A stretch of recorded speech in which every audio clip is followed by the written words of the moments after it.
please. Whew!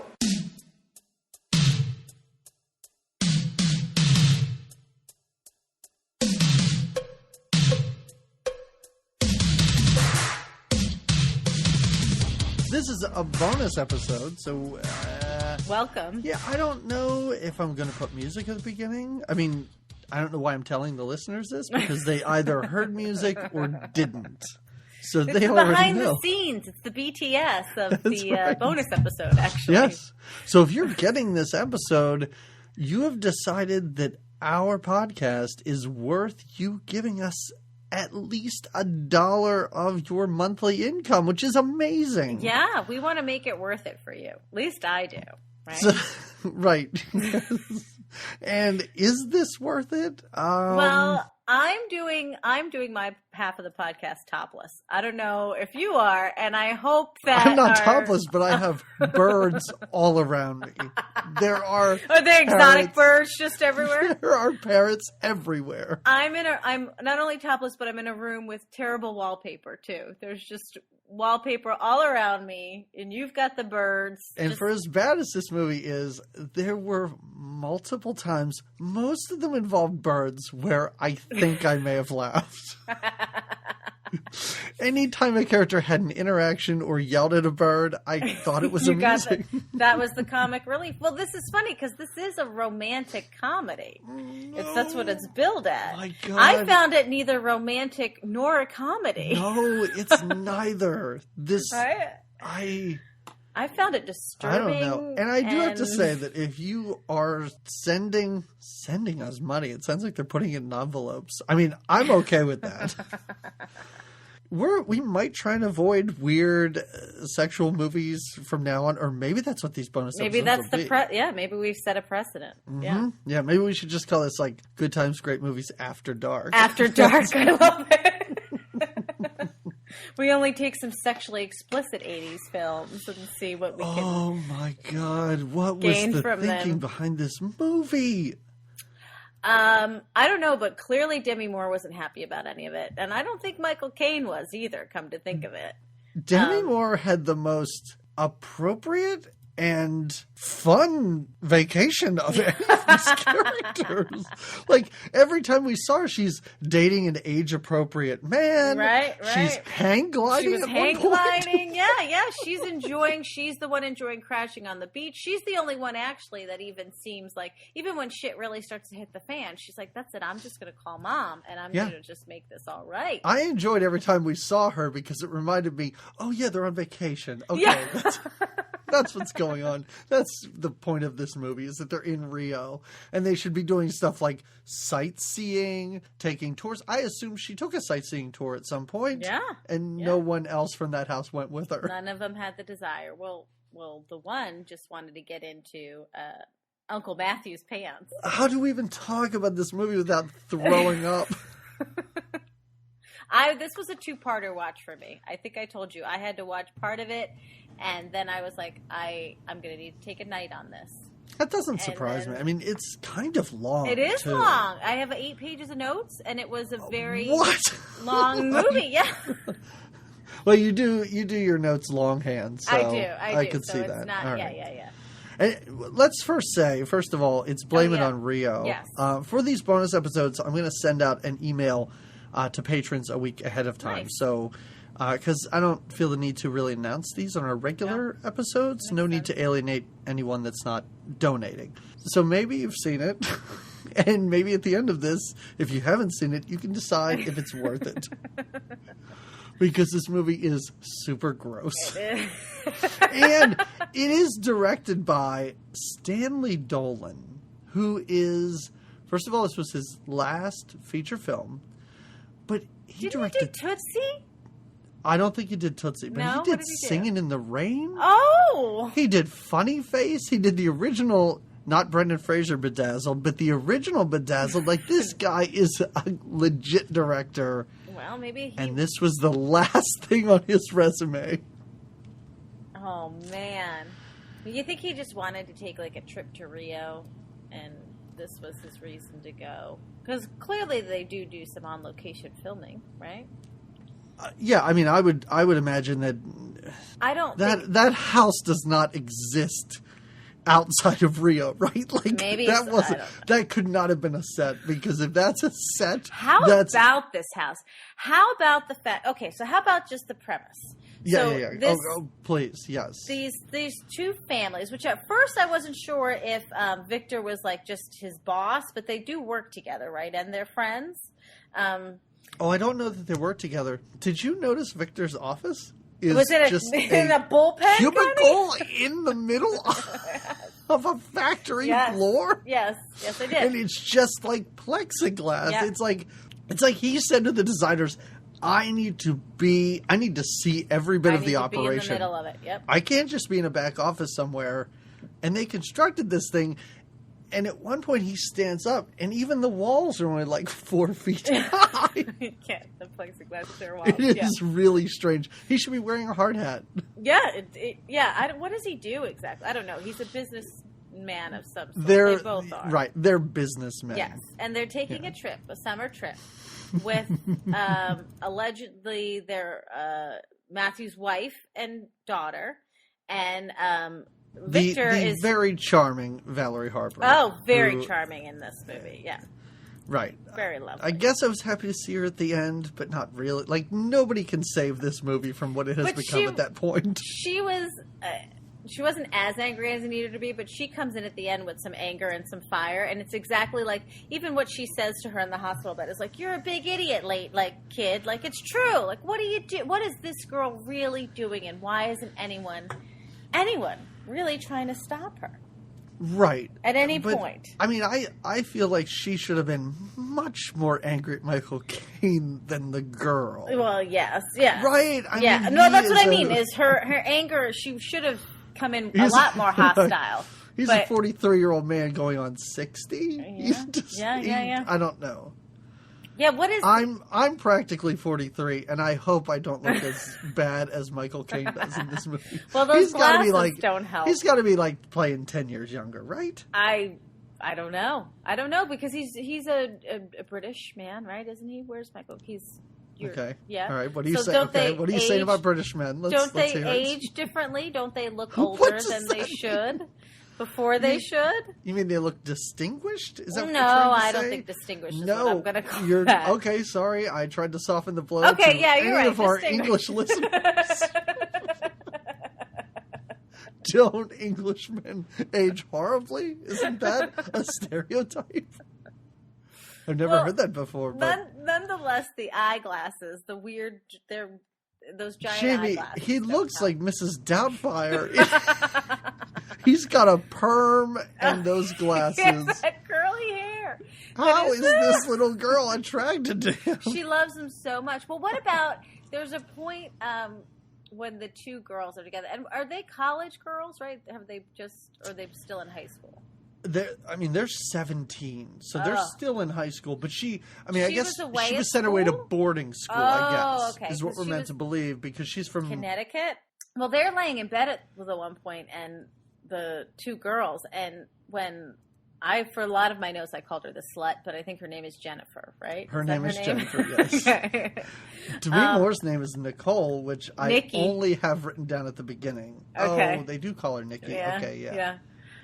But they have a conversation where Jennifer says, like, I think your dad is so handsome. I've always been attracted to him. And Nikki goes, yeah, me too.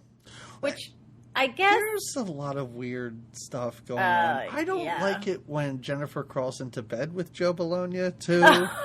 And, like, brings him tea or coffee in the morning and crawls into bed with her dad and, like, spoons him. What about the pact they make? What about the pact they make? That he's like... She promised that she would call me before she goes to bed with anyone.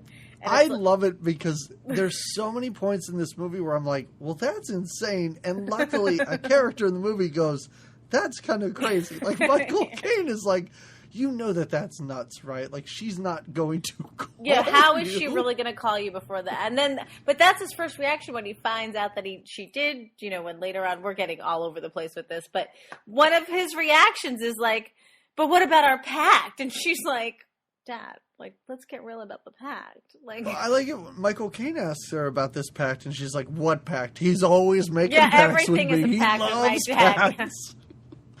these guys are bad dads, right? Can we just say that? Like, I think... Oh, yeah. Well, they don't seem like... They definitely don't. Like, in the beginning, so they go on this vacation, okay? They've got this Rio vacation planned. Everyone's packing, getting ready. The girls are both back from wherever. They're going to take a whole month. How luxurious, right? A whole month. I think Rio. that's fantastic. Yeah, I think that's so, too. That's a vacation. Yeah, exactly. Right before we're leaving, though, Valerie Harper, Matthew's wife, pulls out. She's not going on vacation. She's packing her bags for some Club Med. She's going to Club Med, which used to be a thing. Yeah. I don't think Club Med's a thing anymore. No, right? I think it's more like a Sandals, maybe, is the new Club Med. Oh, you're probably right. Yeah. You're right. Because I think it was like in the 80s, it was like Club Med this, Club Med that. Where are you going? I'm going to Club Med. You're right. It probably is Sandals or Beaches or... Wait, is Beaches a resort or is that just a movie? Beaches is a place people go when they go on vacation. No, okay, never mind. I know what you mean. I think Beaches is part of a Sandals, but I'm not sure. But yeah, so she goes to Club Med. She decides the marriage is clearly on the rocks. It's not doing so well. Oh, P.S. We should mention that Victor is going through a divorce. That's why his wife isn't coming. And he complains a lot about all the lawyer papers and lawyer fees on the plane ride to Rio. He's looking over the papers all the time. And he's just angry. We see him in bed on vacation looking over these papers a few times. It's the longest divorce papers ever. And who brings your divorce papers on vacation? But I guess you want a tip. But anyway. And I love how the only thing he says about these 800 pages of divorce, I don't know, nonsense is, she wants half. She wants half. Every time he talks about the divorce, he's like, do you know that she wants half? I'm like, yeah, even people who don't know anything about divorce know that. Yeah. That's the only thing in these papers? Like, there's nothing else that's important? What are the details of all this paperwork? What it ends up being on this vacation is these two dads, these two older men, and these two teenage girls. And even when they're first in their little Rio rental car, it is like the girls have their arms around their dad's necks, and it's like, that's not, I was a teenage girl, I have a dad, that's not how I carried on with him, and I love my dad, but that's, you did fantasize about your father's friends, right? Especially the very elderly ones with weird hair and glasses. The ones that I called uncle, they were so close to the family. What?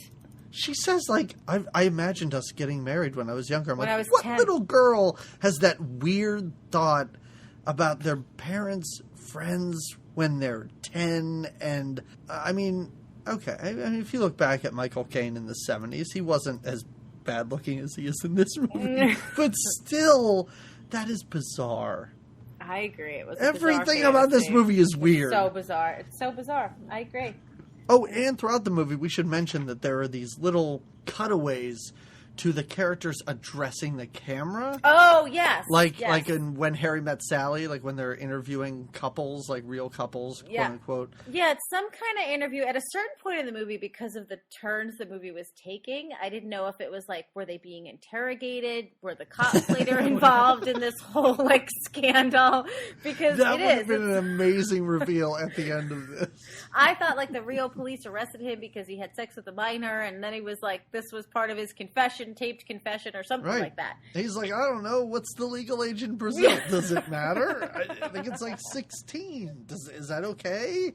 But what is it? We never really find out what it was for. It's just kind of these cutaways of their backstories. But it doesn't. Valerie Harper doesn't participate in it, right? And I don't think Demi Moore I actually think does it is either. just the two of them. I think it is. Oh yeah, it's just her and him. How about the music too? Did you notice that the music throughout this movie is horrible? Horrible. Even when they are like walking the beaches of Brazil, and it's all these crazy party topless beaches, and the music doesn't really seem to match. Now I've never been to Rio. I don't know. The music is atrocious. And like the theme song is literally Blame It on Rio, where they say Blame It on Rio. It's like a James Bond theme song where they say the name of the movie 27 times. It is really irritating, and it's a duet. It's a bad song. And you're right, the music throughout is pretty terrible. I do like okay.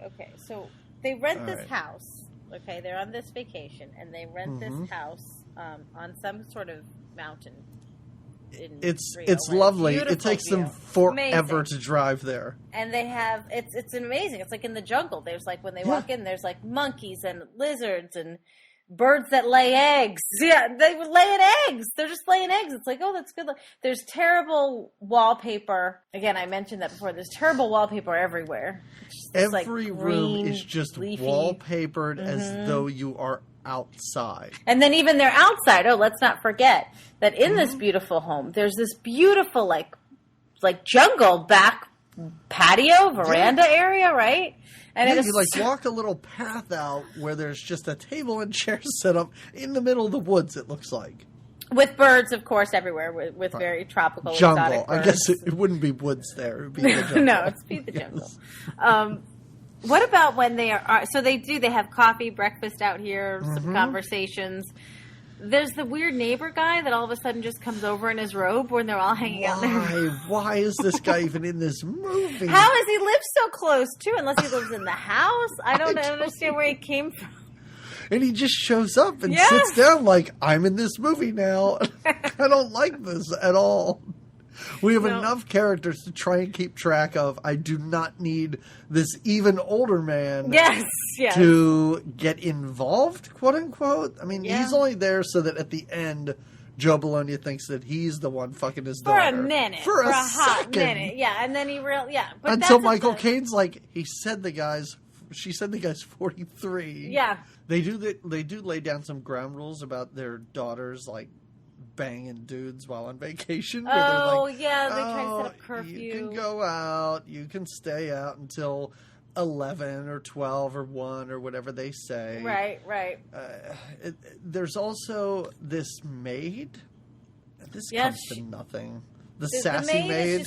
The sassy maid who every now and then she doesn't. I don't think she has a line. She just gives Michael Caine looks, not sexy looks, like sassy looks, like, oh, I know what you're up to. And like she walks in at the right moment. Like for some reason at the end when Michael Caine and Victor and Matthew fight, when they get in their big fight at the end and they're in bed together, and why Matthew is wearing just underwear, tidy whities in bed, and they're fighting know. to butt on the bed, and the maid walks in on that too. Yep, so just crotch to butt fights. Yeah. And it's dumb because this whole maid thing comes to nothing. Like at the very end, when they're leaving, Michael Caine says to the maid, he's like, "And you, I don't want to hear another word out of you." And I'm like, that joke falls so flat because you're a horrible human being. Don't make fun of this poor woman who's just there to do her job. There's a lot of humor that tries to make its way into this film, and because of the complete inappropriateness of it, like you just don't know what to do. Because there are some lines and Michael Caine's delivery is kind of chuckleable. Sure. You got it. There were times, like when he's packing to, I guess, run away. Oh, yeah. She and her dad are talking. I kind of got a kick out of that. I was like, okay. Yeah. And he's a good comedic actor. Like, he can hit his marks, and his timing is pretty good. And she's terrible. She is terrible. She really was 17. Oh, and her parents, which I assume are super cool people, signed all the forms so that she could take off all her clothes in this movie. Well, I did read that she was a model before this. Sure, so why not? Maybe she just thought... And she wasn't at all. I also read that she didn't understand why people were so offended by it. She was also the only one that I could find that commented on the movie. I don't think anybody. Yeah. I don't think anybody else likes to own up to that. I think everybody else just blames it on Rio. I don't think they. I would. Yeah. Yeah. I mean, I would assume Demi Moore should not be ashamed of her role in this film. Like, no, she is the best character. Not the best, but she's got the most, like... Jamie, she is the best character. Think about all the characters She's in this our movie. best. And she is, like you said, she's the most kind of normal. Like, she treats this like a normal vacation. And she treats what happens. Like, she is creeped out by her friend going after her. Yeah. And you can tell that she's not, like, there's a certain point when she's like... You could tell she's not really into Jennifer. Like, They wouldn't be friends if their parents weren't friends. I don't think. There is one point where they're laying in bed and Jennifer's like, "You're not mad at me, are you?" And she's like, "I'm not mad at you. I'm mad at him."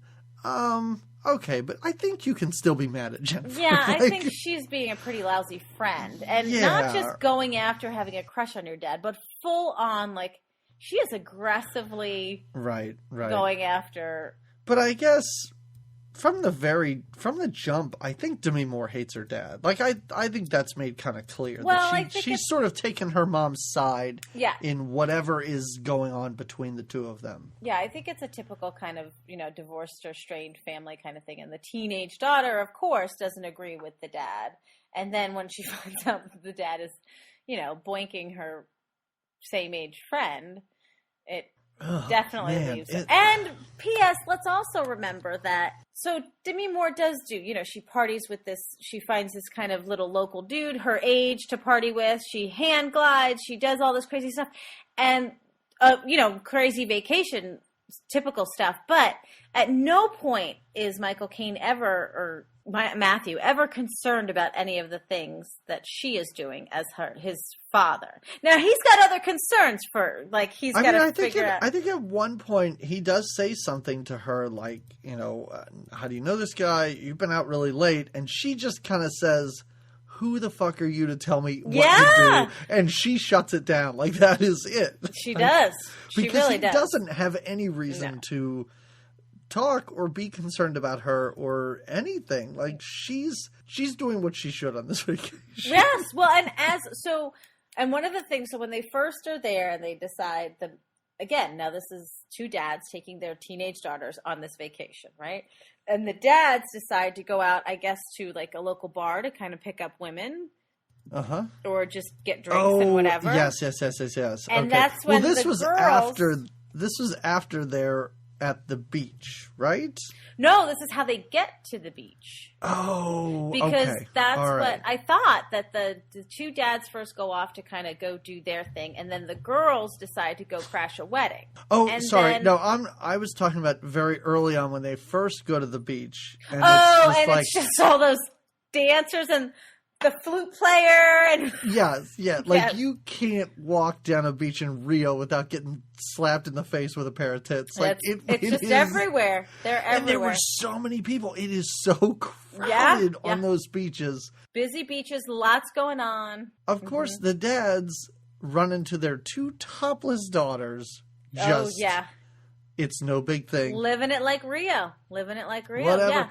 I mean, I like to imagine that Demi Moore is like, I will strategically place my long hair over my naughty bits because that's my dad. Yeah. But Jennifer's just letting it all hang out. She's just letting them jiggle, shake, whatever they got to do. She's just, I forgot. That's the first weird, Joe Bologna doesn't really seem all that uncomfortable by this. He says many times how beautiful he thinks his daughter is. So I don't think he's bothered at all. And there's no dad reaction of like, cover up, girls, or what are you doing, girl? They chase each other into the water. Don't they chase Joe Bologna into the water and they kind of wrestle him?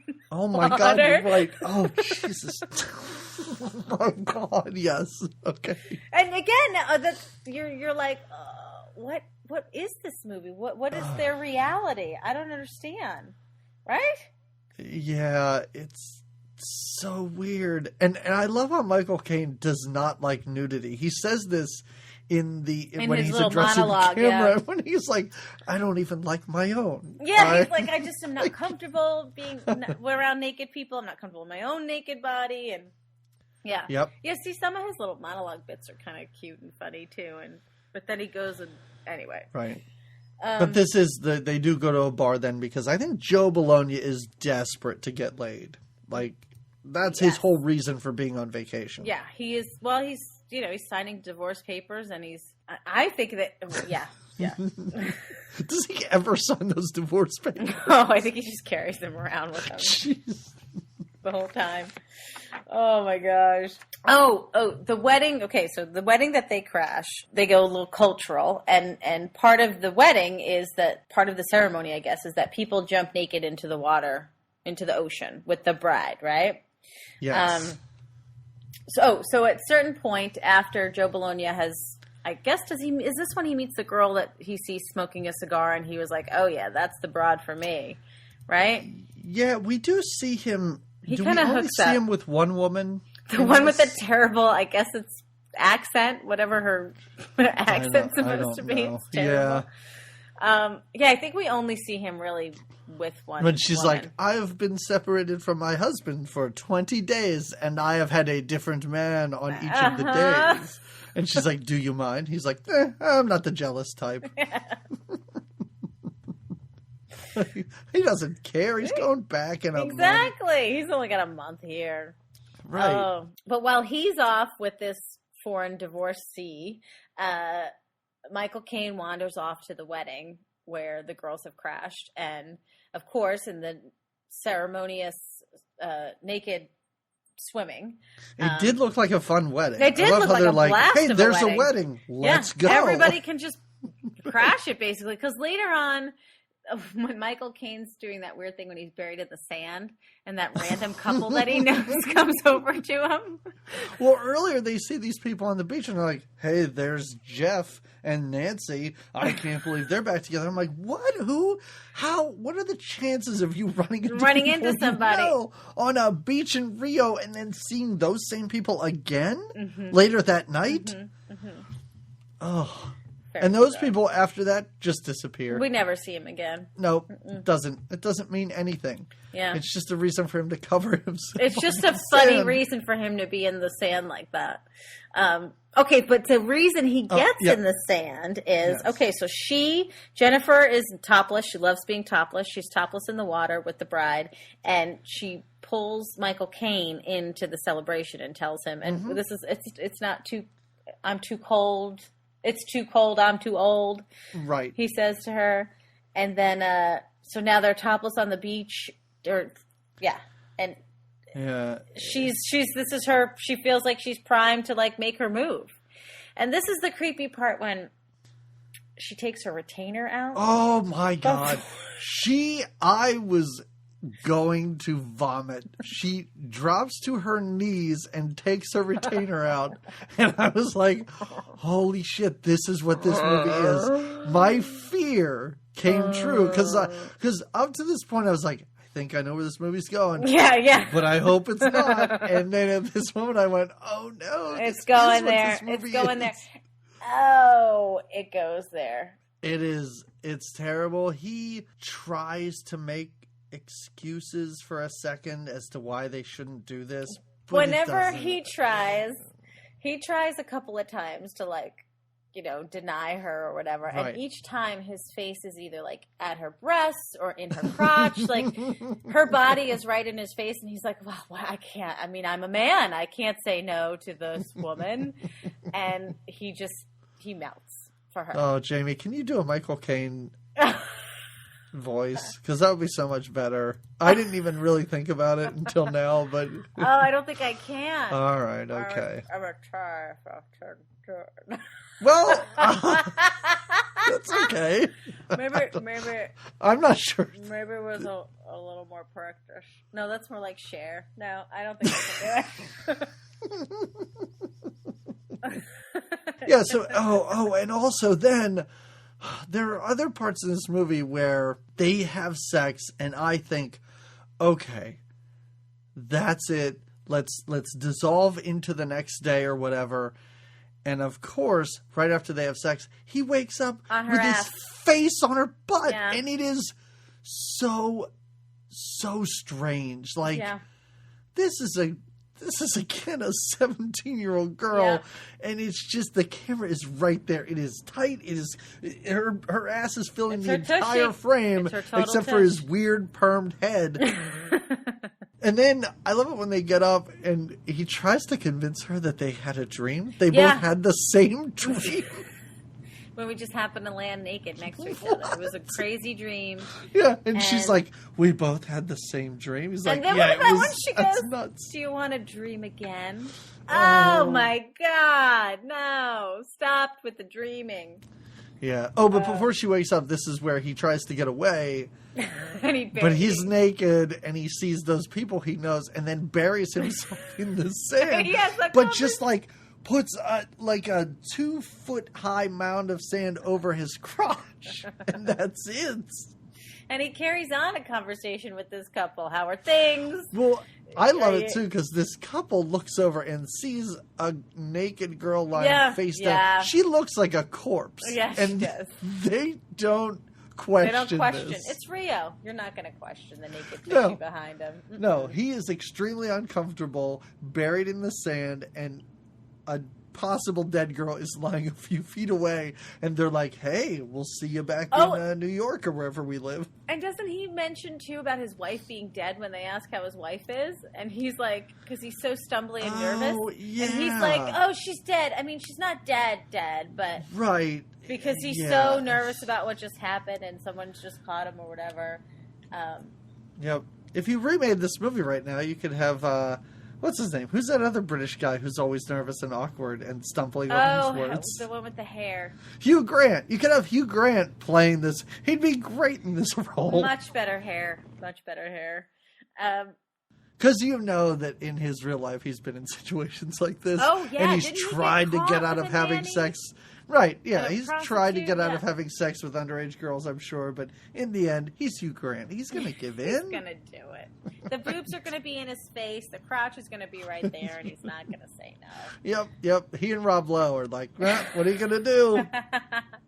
They're kids. Oh. Thank God everyone's forgotten about that. And Rob Lowe's like a big superstar now. Oh, that's right. Rob Lowe is back on. Nobody cares, you know. Well, she's not 17 anymore, so... Well, I don't think she would come back for this movie if it was remade, which, please don't remake this movie. No, I really don't think. Although there were times... There were times when I watched this movie where I did think, but then when you took the movie as a whole, it didn't agree with me. I thought, if the actress was better, if the one that played Jennifer played it a little differently, maybe it could come off as like a darker comedy kind of thing. But she's so terrible, and she really does play it like a little kitten, like and she's so sexually motivated that it just comes off so inappropriate, and so it doesn't come off as that dark comedy that it could have. Yeah, and I think you could say that about almost every bad movie. There's a way you could do this well, and I think there's a way you could do this, but they were straddling this line between, like, I think they wanted to make this a straight-up comedic romp, and it is not. No, it definitely That's not what this subject matter is.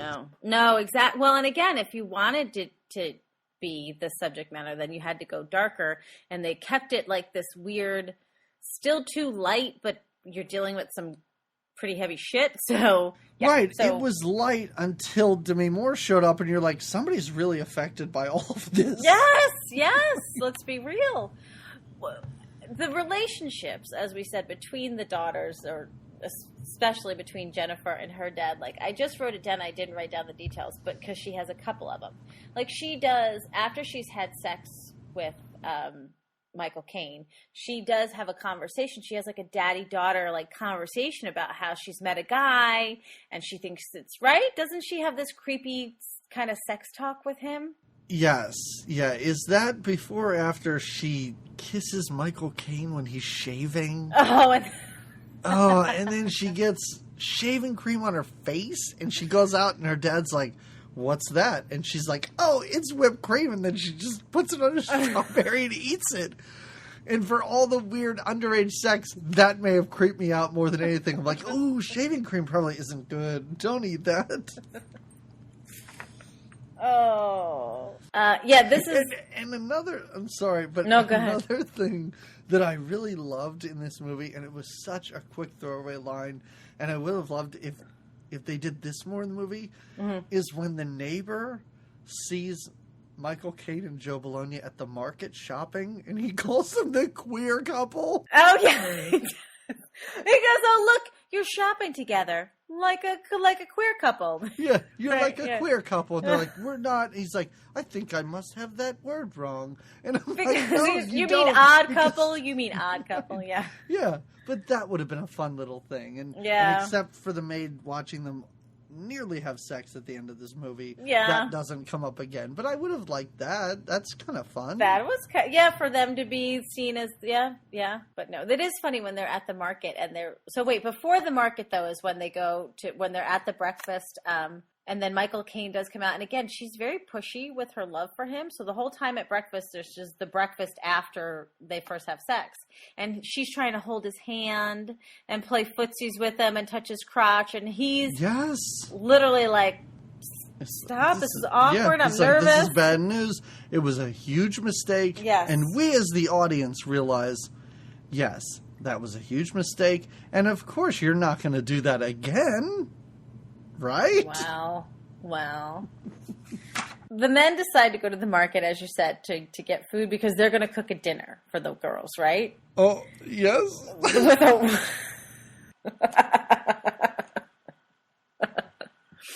They decide, I love it, one of the things he's picking up is watercress.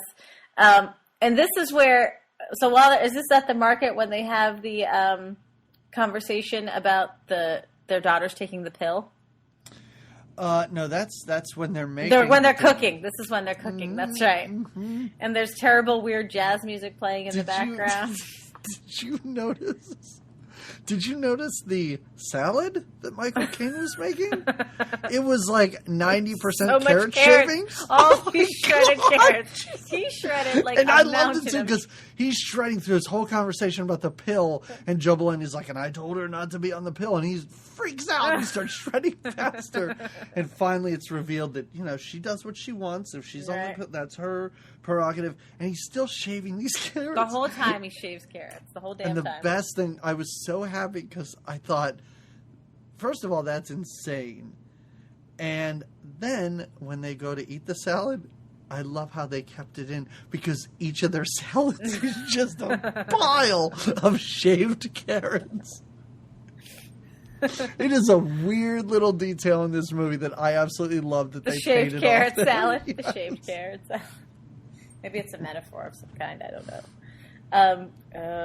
I wrote again, Demi Moore, only sane one in Rio. She has her drummer boyfriend that comes so that she can go out that night. Yeah. I don't think that guy speaks a word of English. Doesn't. It's amazing. He doesn't. He doesn't. And she's like, he's an artist, Dad. He doesn't need to talk. He's a drummer. Now she goes off with the drummer, and Victor decides that he's going to go back out to see that lady again. He's actually encouraging Matthew. He's like, are you going to see the chick that you were with the other night again? Because you should. Oh, yeah. Oh, my God. Holy shit, this movie. Oh. Oh, my God. It's so gross. He encourages Michael Caine to babysit the daughter. Well, she's not going out and you're not going out, so why don't you stay home and babysit her? Which to her is like a thrill. She loves it. Over the moon. She's like, they're standing there and she's behind Michael Caine. Oh, pinching his side and like stuff? pinching his side, and he's slapping her hands away the whole time. Every time Joe Bologna turns around. Joe Bologna gives a speech about how much he loves the two of them. How they're the two best people in his lives, and he loves them so much. Nobody's there for him anymore. Since his divorce, he's only had these two people. If he didn't have them, he doesn't know what he would do. He would be a mouse. And he's standing in their wine vestibule. I don't understand this house. I love at the end of this movie. Did you notice at the end of this movie, he is just packing bottles of wine. He's just taking wine out of there and putting them in his suitcases. Oh, no, I didn't notice. Did you buy that? Or are you just ripping shit out of this house? He's like, I'm going to need a lot of wine. My best friend just slept with my daughter, and my divorce is, I still have inside my papers. Oh, this. Oh. I don't know if this is worse than the beach scene because of their conversation later. Oh, when they're in the hammock. Oh, the hammock when they're in the hammock curled up and he tells her, I remember when I first kissed you. It was at your christening. And it wasn't I kissed you. It was I kissed your bottom. Because he said, because I wanted to be the first man to do that. What is wrong with you, Michael Caine? And they're having a moment, like in a hammock, like you would, like a real it's so disturbing. No. But even her response is great because I wrote it down because it's amazing. Because she says, "How dare you drive a tiny baby wild with desire?" This movie is such a turd. I can't even handle. I can't. I mean, did we watch a softcore porn? I feel like we did. Oh my god. Oh, I feel like we did too, because at this point I was like, I don't know much more of this, because at this point I was like, they've only been here 2 days. Yeah, and they're going and at it like they're supposed to be here a month. They're like rabbits. They're like rabbits. Oh my god. Oh, and we talked about the music, and this is why I think this whole scene is so disturbing, because he's talking about kissing her baby butt bottom. when she was a baby. Yeah. She's accusing him of driving babies wild. And the song, and it's played really low over their conversation, but at the end it goes up. The song that is played has the lyrics, and I guess this is probably the name of the song because they play it a lot, "I must be doing something right." Oh! And I thought, whoever scored this movie is either a gross maniac or just a genius. It was like, we got to put this here, right? Oh, must be doing something right. You're in the arms of the girl you christened. I don't understand. Yeah. Oh. But I do think it's important to note, because of what Jennifer does after this, that Michael Caine kind of says, okay, we did this twice, but this is it. Like, we're done. He keeps trying to end it. Yeah, he does. He keeps trying to end it. And this is, I have written down how after their night together, she goes and plops herself down in her bed, and she curls up with a teddy bear. Oh, yeah. Yep. Mm-hmm. She has a teddy bear that she sleeps with, and she talks to Nikki, Demi Moore, about her dad. And things kind of get a little dark because Nikki's like, yeah, you don't know him, and he's, this is what he does. I'll love you and leave you, kind of, she's a bitter teenager toward her dad. This is one of those times where I was like, what's Nikki been up to all day? Why can't we spend more time Why do with we her know what she... other than these 2 creepos? How'd it go with the drummer? Right, what do we got to see? What are we going to see these 2 having their gross sex for? I don't want to know. I don't want to know about the first time he kissed her bottom when she was an infant. Exactly. Yeah, that, fine, Demi Moore and this, this Brazilian guy might have had sex, but there's no baby kissing conversations happening afterwards. None. But for what it's worth, Jennifer really does think that she is in love with Michael Caine. She is head over heels in love, and she wants it to be reciprocated. She doesn't like that he's fighting it. So she goes to, I guess it's the priest, I guess maybe from the wedding she knows her, or just because it's real, she meets up with that priestess woman, right? And the priestess woman, earlier in the movie, at the wedding, Michael Caine comes in and he's like, "Oh, I think I should kiss the bride." And the priestess is like, "You know what? You should kiss me. I have to do all this shit all the time." Which I thought was a pretty good part of the movie. Yeah. But yeah, she goes back to this woman to, like, voodoo or something. I think to get him to fall in love. And the woman gives her flowers. And I guess the thing is, if you throw the flowers into the water and the flowers come back, or goes away. I don't know. Something with the flowers.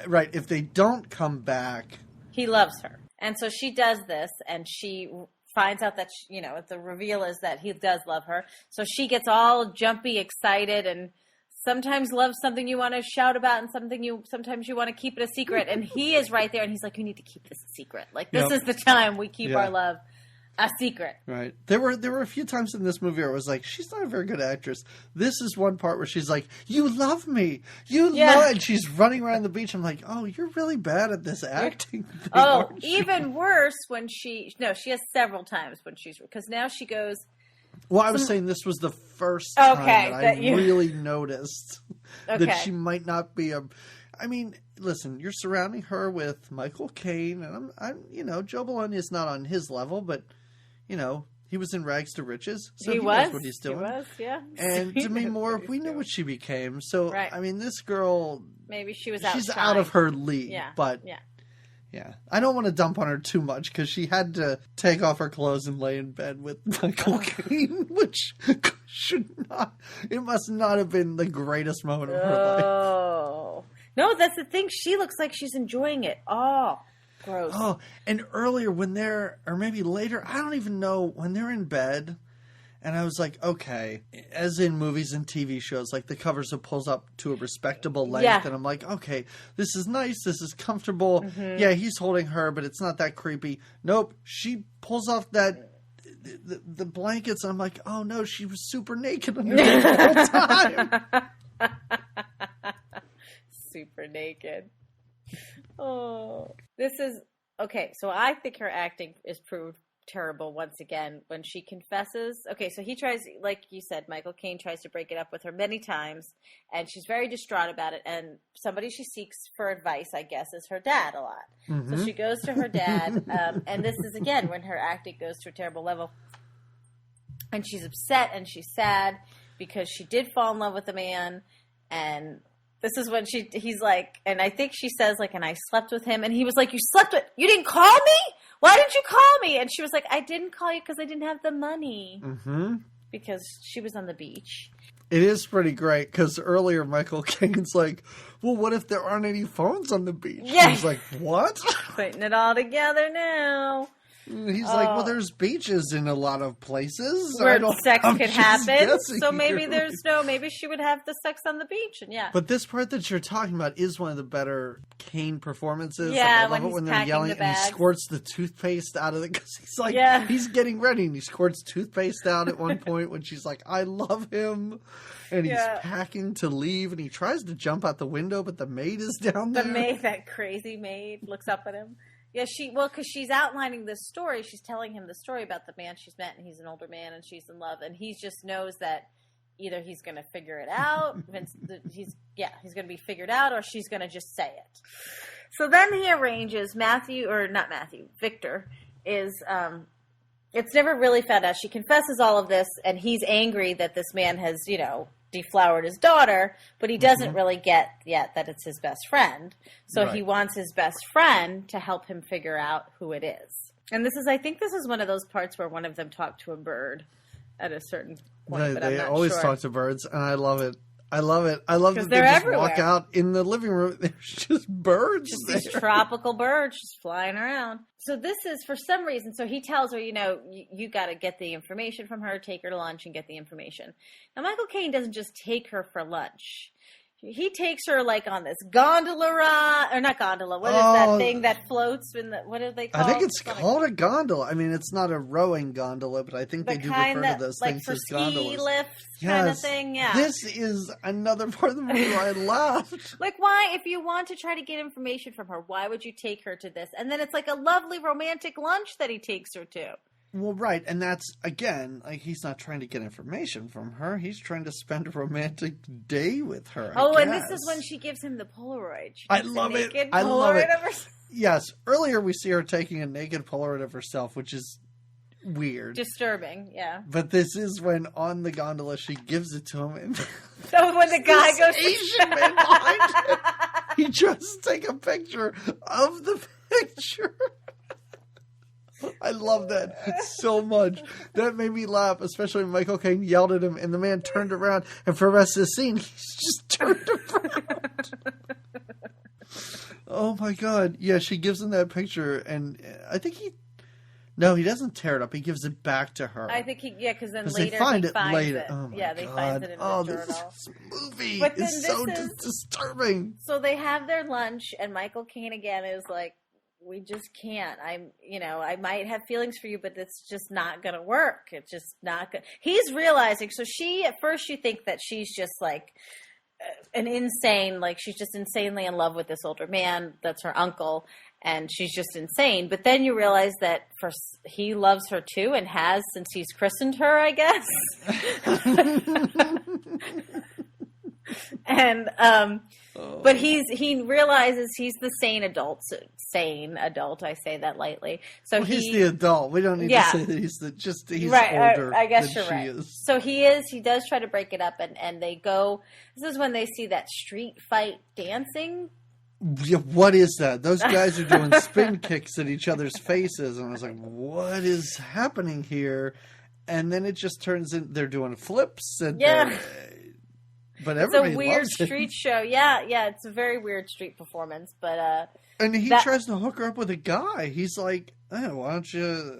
There's that random guy over there. He looks about your age. Yeah, he's who I mean. And doesn't she go for it? She walks away. She's like, really? You want me to go for that? And I think it's because she wants to obviously try to make him jealous. Right, exactly. But she's like, that weird, awkward nerd? I'll go over to that dude. Sure, you're not. And they do. They go on a date for the night. And then... They do. Well, we see him later in the movie. But wait, when they go on the date, they have a whole night that they go to. And he takes her home. And he's, kisses her by the door thinking he's going to get some. And she's like, oh, I think I have strep throat. I have to go inside. Mm-hmm. Yep. I've been there, Jamie. I've been there many a time. Yeah. Girls get strep throat and have to wash their hair a lot, right? Is that... It's something they do around about, 10:30, 11 right. o'clock. I'm like, oh, every Saturday night girls wash their hair. That's why they can't go out with me. Fine. Whatever. At least she'll have clean hair on Monday when I see her at school. It's all good.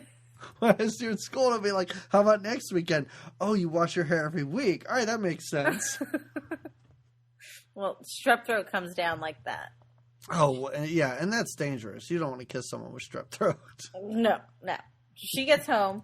This is when Matthew and Victor are having kind of this heart-to-heart on the couch, right? And is this when she walks in and takes her shirt just off and goes upstairs? They're not having a heart-to-heart. It is kind of funny because Joe Bologna is passed out on the couch. I mean, he is zonked out. And I was like, I'll bet he's fake sleeping to find out who this guy... Nope, he was really asleep. He was really asleep. Mm-hmm, mm-hmm. And she does walk by and takes her shirt off and just kind of flashes her boobies. Uh-huh. It goes upstairs. And the moment she leaves the room, Joe Bologna's like, oh, what? Did she come home? How'd she look? Doesn't he say, how'd she look? Yeah, how'd she look? Did you see the guy? And this is when his plan is to shove a knife up the doodah ass of the guy who is tearing into his daughter, let's say. He says doodah. Right, doodah. I love when he holds up the knife and he's like, I just can't take it anymore. And Michael Caine thinks he's about to slit his own throat. Yeah. He's like, oh, come on, it's not that bad. He's like, no, I'm not talking about me. I'm talking about the doodah of the dude that's doing my girl. This is, I don't know if it's this same night or maybe the next morning. And we do talk about Demi Moore a lot in this movie, but she doesn't get much screen time. Yeah. This is when she rails into her. When she sick burns her dad. Mm-hmm. When he's all upset about this whole thing with Jennifer, and she says, "She'll get over you. Just be yourself." And I was like, "Oh, that's a good one." Yeah, that was a good one. No, she does. She gives her dad some nice little one-liners where she's like, "Oh, come on, Dad." Yeah. And she I think throws some shade toward Jennifer. Is just like, do you think you're really the first guy she's ever been with? Like, she's with a lot of guys kind of thing. I thought that was pretty funny, too. Yeah. Because he's like, oh, she just thinks she's in love. I'm the first guy she's ever been with. And I was thinking the same thing. I'm like, okay, this must be a big deal for her. But once Demi Moore said that, I'm like, oh, this is totally different than what I thought this movie was now. That's why at times, but you're right, it's boarding school. At times, and I would have felt a lot better if this were the case. I thought she was home from college. I thought she was a college, which doesn't make it that much better, but makes it better than 17. I thought that she was like... Right. I mean... Well, she mentions at one point, doesn't she say something about... Oh no, it's in her journal. When they read her journal, and she's like, he's better than Grumpy or something like something. She names some other boyfriend that she had, and it's like a terrible name. Yeah, and even Michael Caine's like, you let her go to school where there's people named Rumpy or what was it, Bluto? I don't know what the guy's name was. I have it written down. I think when we get to it, I'll remember. Oh my God. Oh, and we forgot to say that when she's trying to put like some voodoo curse on Michael Caine, she puts little candles outside of his room. Yeah. Which I think is funny because throughout this movie, he keeps stepping on them. And I'm like, why haven't you taken those out yet? Like, why are they still there? He's oblivious. He's oblivious. They both are, because really, even Victor, the other dad, Jennifer's dad, had to be oblivious not to notice. Yeah, Victor doesn't know that there's weird candles outside of his best friend. Mm-hmm. He never even brings it up. Like, what is going on with you? And why do you and my daughter seem so happy and cozy together? I know. And how long have they been there at this point? I don't know. Yeah. At the end of this movie, we find out that they have a week left. So it's 3 weeks. So I guess this whole thing takes place over 3 weeks. Yeah. All right. Okay. What a romp. It's Moose, by the way. The guy's name. Moose? Okay. That sounds better than... Would you call him Dumpy or something? Yeah, it definitely wasn't Dumpy. All right. But this is when he does go and read. So shortly after Demi Moore gives the kind of sass. Right. And then, Michael Caine goes to the voodoo priestess as well. Because he wants to get a curse going so that she doesn't love him anymore. To sort of break the love curse that I guess he thinks has been placed on him. I'm not sure. But the reading of the diary is one of the more fun. Yeah, it is fun. When he puts the sunglasses on his face because she's talking about loving his blue eyes and he just throws a pair of sunglasses on. It's like, why are you wearing those? He's like, I don't know, it's a style. It doesn't work for you. But the whole time I'm like, that works much better than the regular glasses that he those other glasses are the worst. Jesus. Yeah, but when he says, like, he reads the passage about her loving his teeth, and Michael Caine closes his mouth. And then he puts on the glasses because of the blue eyes.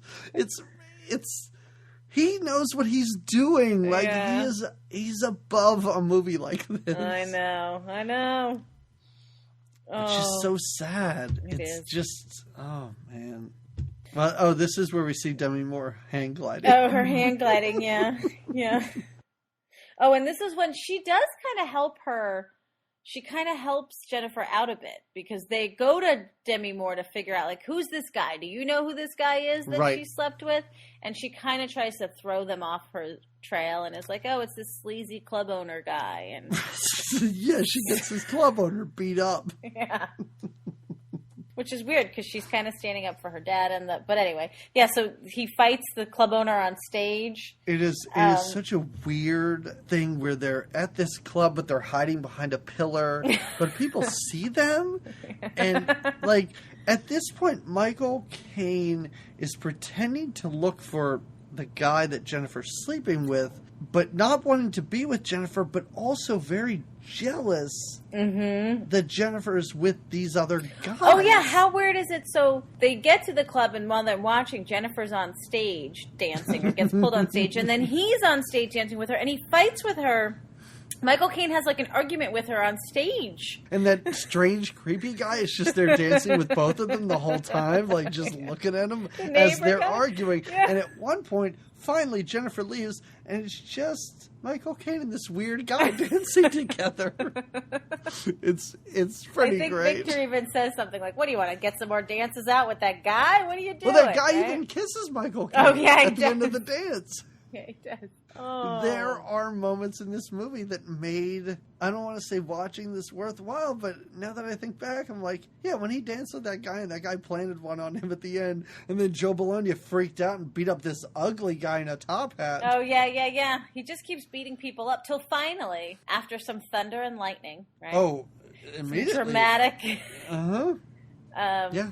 Dramatic storm. Michael Caine confesses. He fesses up, and this was when, and I guess especially because it happened after all this goofy nonsense, that I was like, oh, I feel so bad for Joe Bologna. Like, it just hit me like, yeah, like, oh, that is terrible. Buddy. Like, yeah. Because he's been telling, I think we've built up to the conversations where he just keeps telling Matthew, Michael Caine's character, how important their friendship is and how much it means to them. Like, we've built up to their relationship being so important to him because he's got nothing. He's wasted the entire vacation looking for someone who doesn't exist. Because it's his best friend. Right. So, and there is a kind of a sad moment when, so Michael Caine just keeps saying, like, hit me. I need you to hit me. Like, if you just hit me, I think I'd feel better. And Victor's like, it'll make you feel better if I hit you? And he does it. He walks away. Which is like, you gotta realize how terrible, and again, weird, terrible music. How terrible he must feel. That has to feel, you know, just gross and awful. And it's not like, oh, she's my I can't. I know it's the age awful. Difference and the whole thing. And we get a lot of scenes of them then like.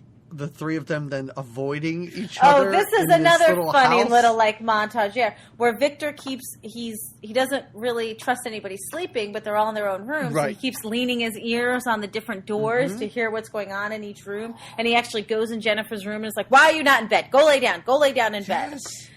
But because she doesn't at this point she doesn't know that he knows, right? No, I think she does. No, she doesn't. I think he tells her. Well, because then Michael Caine sneaks out. Yeah, and makes her come downstairs. Yes. Mm-hmm. And then they're in the car together, and he's like, "I did it. I told her." Yeah. Mm-hmm. And she's again overjoyed. And I think he even says then, like, "I didn't tell him so that this could be a thing. I told him so that he'd quit just beating up random people in Rio." Mm-hmm. You know, your dad's a maniac. Exactly. I had to stop this. Just random acts of violence. In the meantime, while they're in the car, Demi Moore comes home with her bad boy. Right? She comes home and and again, he's so focused on getting this relationship right that he has no focus on the fact that his daughter just kind of rolled in. Right. But again, she seems responsible and normal, and she needs to get out of this family as soon as possible. Totally agree. mean, she is almost 18. You're almost free, Demi Moore. Just get through this vacation, and let's see what happens your senior year. Let's just move it on from there. So when he finally does try to break off with her again, like the final, like this, listen, I didn't say it so that we could be in our forever love. I did it because it's over. This is when she writes a note. She writes a note. Also, in the meantime, Demi Moore has called Valerie Harper. Oh, yeah, because the things of getting out of control. You got to get down here because Dad's a lunatic. Mm-hmm. You got to get down here to control him, or whatever she says. She doesn't She's like, Dad's in trouble, and it's gonna get bad. You should come. And she it's perfect. She gets her down there, perfect timing kind of thing. Uncomfortably perfect. Well, everything finally comes to a head. Valerie Harper does deliver a great line to Jennifer where she says, "Oh, you working on that essay? What I did on my summer vacation?" Oh, yeah. I thought that was really great. Yeah. But yeah, like everybody comes clean. Uh-huh. Well, the adults. Like, Jennifer just pops her head out to be like, "Oh, no, this is a lot of bad stuff's happening. I'll go back in my room and write a note." But, yeah, like, Valerie Harper is, of course, obviously upset. Justifiably so. Mm-hmm. But, boy, can we really be that mad at Michael Caine? Because... Oh, then we find out the other twist. Valerie Harper and Victor, Joe Bologna, have been seeing each other for questionable amount of time. Yeah, we find out that, the reason she didn't come on the trip wasn't so much, well, obviously because her marriage is not that good, but it was because she needed time to think because she's been having an affair with her husband's best friend. Right. She had a lot of thinking to do. And I love at this point, Michael Caine's like, "So that's why you were so upset that my wife wasn't coming." I'm like, I don't know, he didn't seem that upset. Yeah, I didn't think so either. Maybe that was a deleted scene. I don't know. Oh yeah, because Valerie Harper gets a little jealous that he was with another woman as well. When it comes out that Victor was with other people, that's how it kind of gets fueled, right? Boy, the swinging 80s, Jamie. Oh, people did to be alive then. It was just key parties and trips to Rio. Parties. That's what it was all about. Trips to Rio or Club Med. Spouse swapping and just... That's right. Yep. Mm-hmm. What a time. What a decade. Teenagers going for older men. It was quite the time. Quite the time. Well, poor Jennifer has tried to kill herself with... Do you think Demi Moore, and I just thought of this now. Yeah, please. Do you think she ever thought about this movie when she was seeing Ashton Kutcher as sort of a reversal in age thing? I don't know. It had to have dawned on her at some point. Yeah. Somebody, one of her friends, had to have, just in a moment where her friend wasn't thinking, must have been like, "Hey, this is kind of ever like blame it on Rio? But in reverse." Yeah. That was a good Donald. I almost want to go through those tabloids and see if they ever vacationed in Rio together. Oh, you kind of do want to go through the tabloids. I kind of do. You just want to know. You're like, did she have a little... Was it kind of life? And I kind of just want to make sure Demi Moore's okay. I just want to make sure she's okay. I think she's all right. Well, she did have some rough times there. I know. She got really, really skinny after the whole thing, and she just looked... Didn't they find, like, a dead teenager's body in her pool, too? What? But I think it was because she's got daughters that party, and I think, like, her daughters killed someone? No, I think it was, like, because they all party really hard. And I think that, like, somebody overdosed in, like, their Malibu home at their pool. I think you're thinking of that Motley Crue drummer. What's his name? Tommy Lee? Yeah, he had a kid die in his pool, but it was like a little kid. Oh, maybe it was Tommy. No, I think there was also something with Rumor? Isn't that one of her daughter's names? That is one of her daughters, but she's alive. The kids aren't dead. It was like a party that they had where somebody like overdosed at their party. That's so sad. I know. All right. Well, Demi Moore, I hope you're okay. I hope you're doing all right, Demi. Yeah. I had a friend, actually. Well, she wasn't really a friend. I knew somebody that went to high school with her. That's all. Went to high school with Demi Moore? Mm-hmm. How close is she in age to us? She was a parent to one of the kids that I used to... Okay. Yeah. All right. Yeah. No, she was a... Yeah, when I was a preschool teacher, one of the parents was like... I was about to say, she looks horrible for her late 30s. No. And I thought she was older than Ashton Kutcher. Maybe she's younger. No. Sorry, I should have prefaced that. That's why I said kind of friend of lady. Yeah, anyway. That's all. Right. That's all about that. All right. So anyway, I mean, this movie teaches us that two wrongs make a right, I guess. Yeah, I guess. If you're having an affair and then you find out that your husband's having one, everything's kind of cool. It's all equal. It's all equal now. We're all good now. Yeah, no, it doesn't make it okay. It doesn't, and you're right. Jennifer wrote a note. Oh, yeah, she writes a note, and she swallows her pregnancy pills, I guess. She swallows the pill. Yep, they're called birth control pills, Jamie. Should I call them pregnancy pills? Pregnancy pills. Like if you want to get pregnant, you take these. That's what all those people on TLC or whatever, they take those pregnancy pills so they have like 13 kids. Pregnancy pills. Whoa, hold on. Wait, are these pregnancy pills? I thought I was on birth control. These are the opposite. This just says pregnancy pills. They must be the generic store brand. I'm going to have to read the instructions, the ingredients, to figure out if this is going to give me more kids or 0 kids. I want the anti-pregnancy pill. Hold on, Doc. I see that you wrote pregnancy pills on this. I need to control the pregnancy. I don't want it to control me. Yeah. Yeah, that's what she takes. That's what she overdoses on. On. I do like when Valerie Harper goes in to talk to her. The first thing she is like, "Listen to me, you little shit."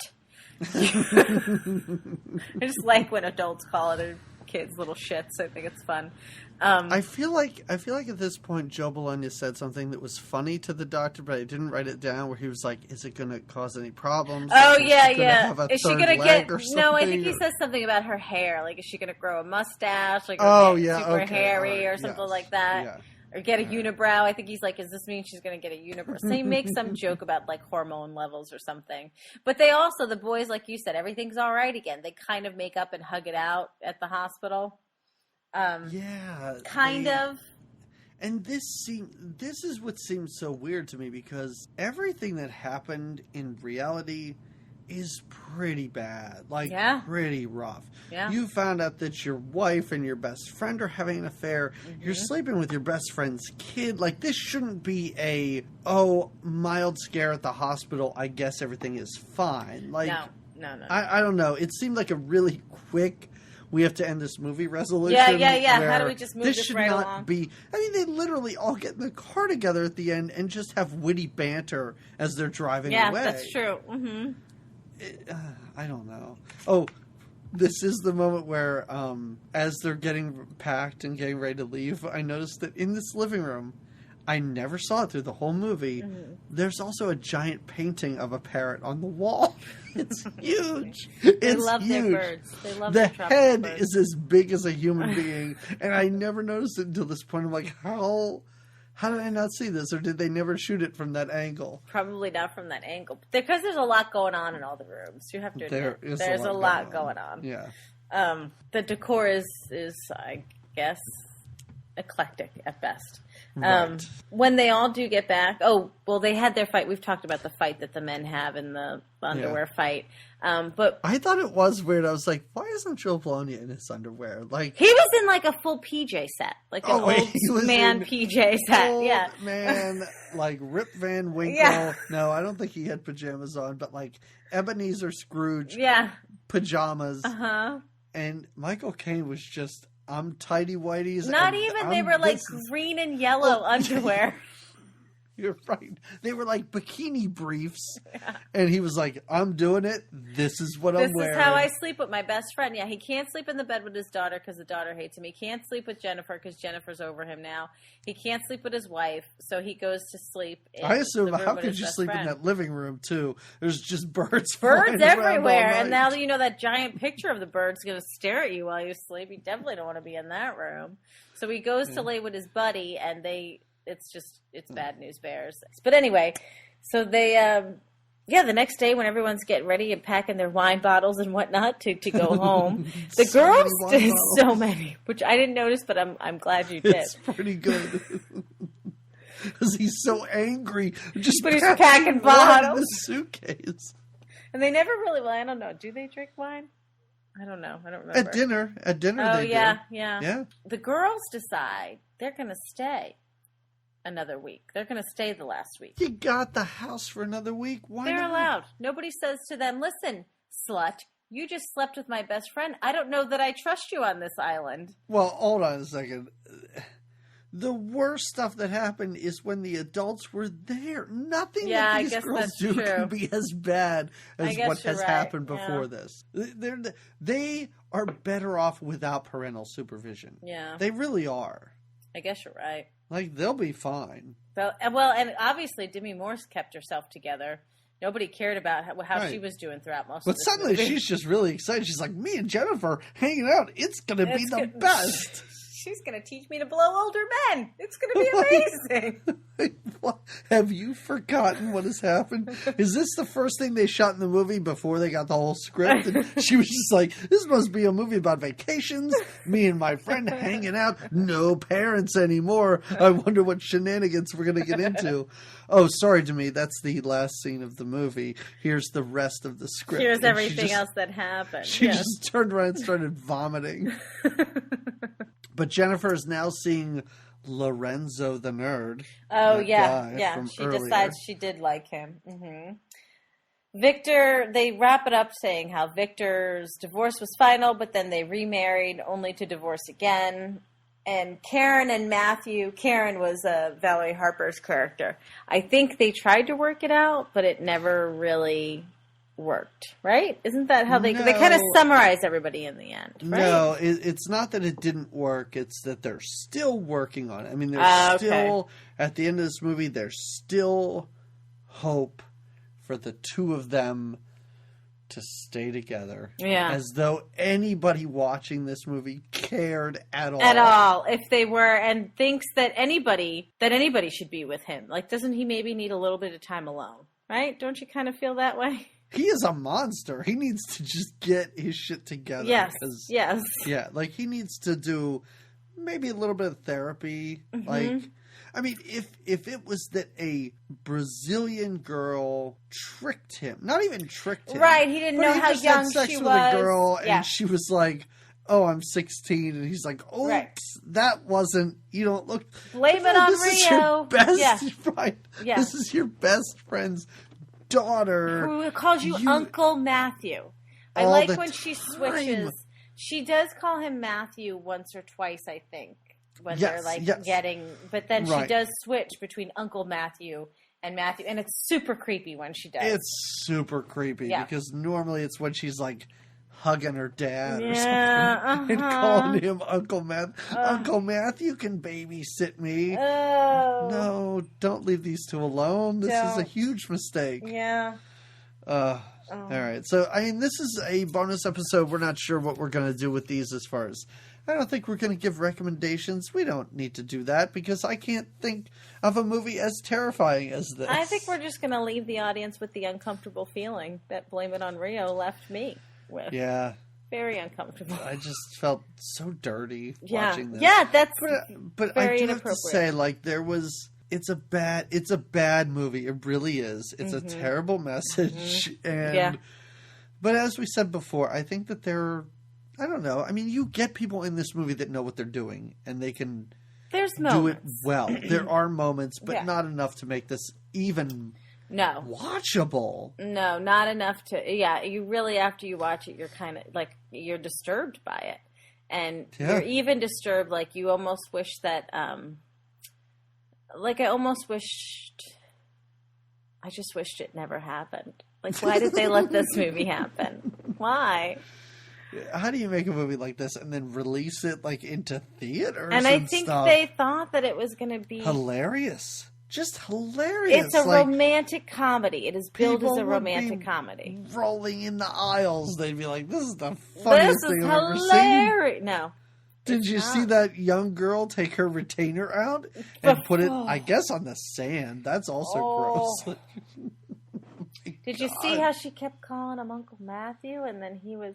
Did you see his curly hair? Oh, no. Yeah, that's the other thing. Glasses are upsetting. If you had mentioned Hugh Grant, and not that, Michael Caine has got his own look for his own, like you said, in the 70s.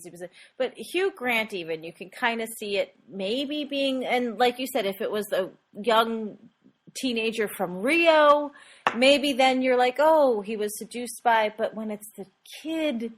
Yeah, and I think that's the other thing is, and this is bad to say because Michael Caine is not the problem with this movie. Right. But if you want to make it somewhat believable that a 16, 17-year-old girl is going to be into a dude in their 40s, right, that guy needs to be like a handsome man in his 40s. He needs to be like Richard Gere, I guess, at the time, maybe, I think he's a little bit up there now, but yes, definitely. But at the time, if yes, yeah, and then too, maybe or but that would have made him older too. If she were a little bit older, you could kind of say, oh well, right, yes. But she's at such a young, flowery age that it makes it all that more disturbing.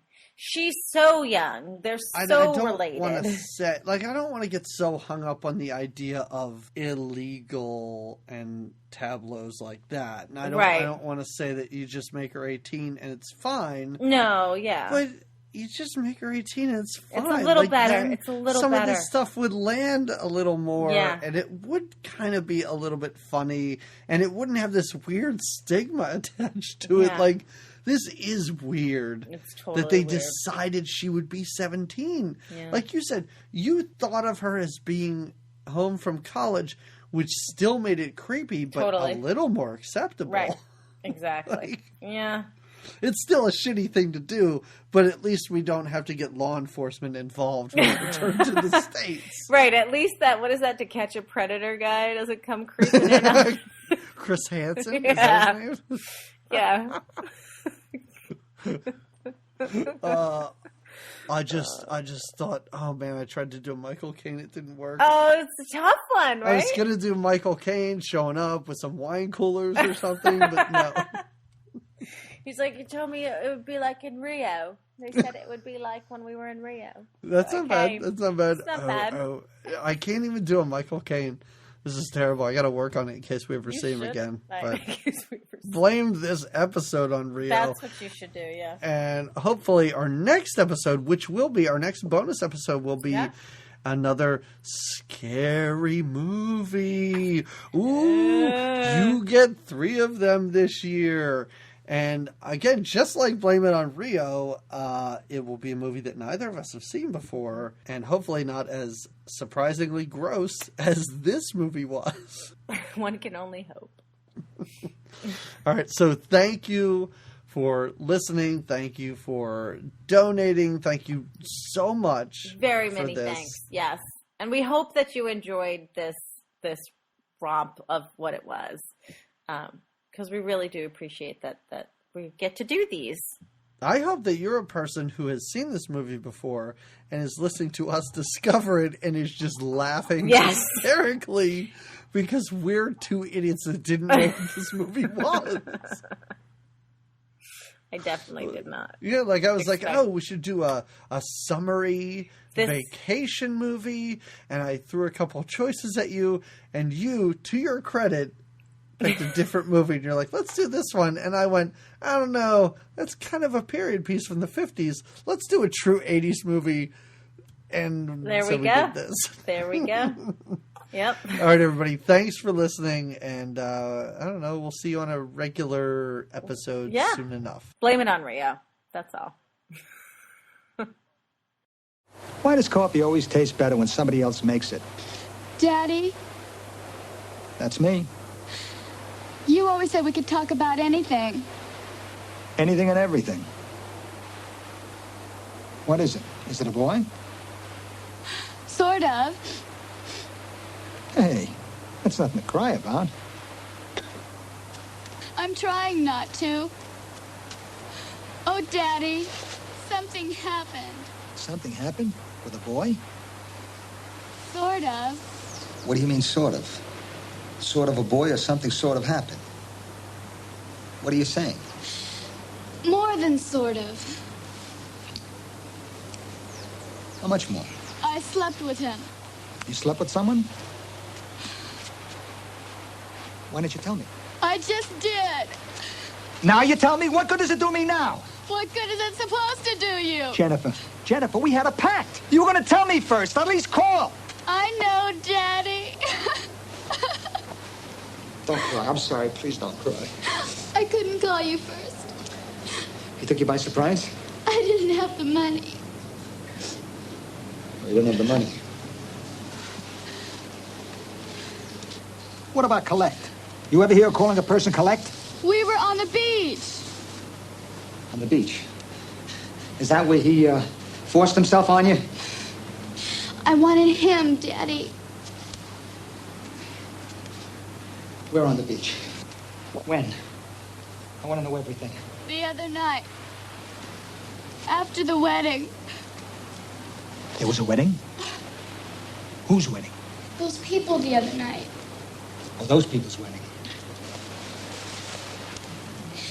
There's something else. You're pregnant. Illegitimate pregnancy.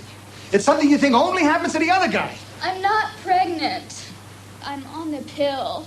I thought I told you not to use the pill. Is that how you listen to me? Thank God you don't listen to me.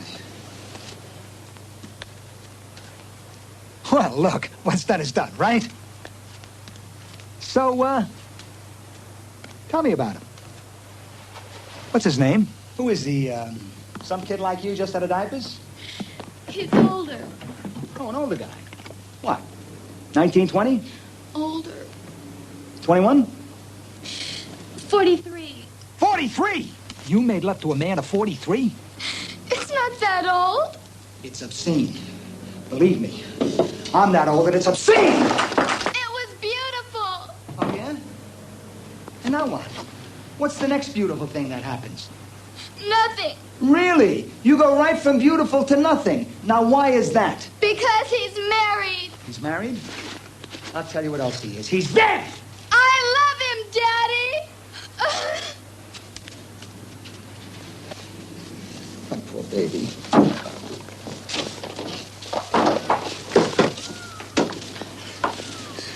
Just tell me who he is. That's all I want to know. Who is he, Jennifer? It doesn't matter. It's over. Matthew! What? Where are you going? San Paulo. Now? I have to. Something came up. You can't. No, I'll be back, but I have to go first. Matthew! I need you. I couldn't refuse. I was his best friend, and he needed my help. My help. It was like asking an arsonist to become the fire chief.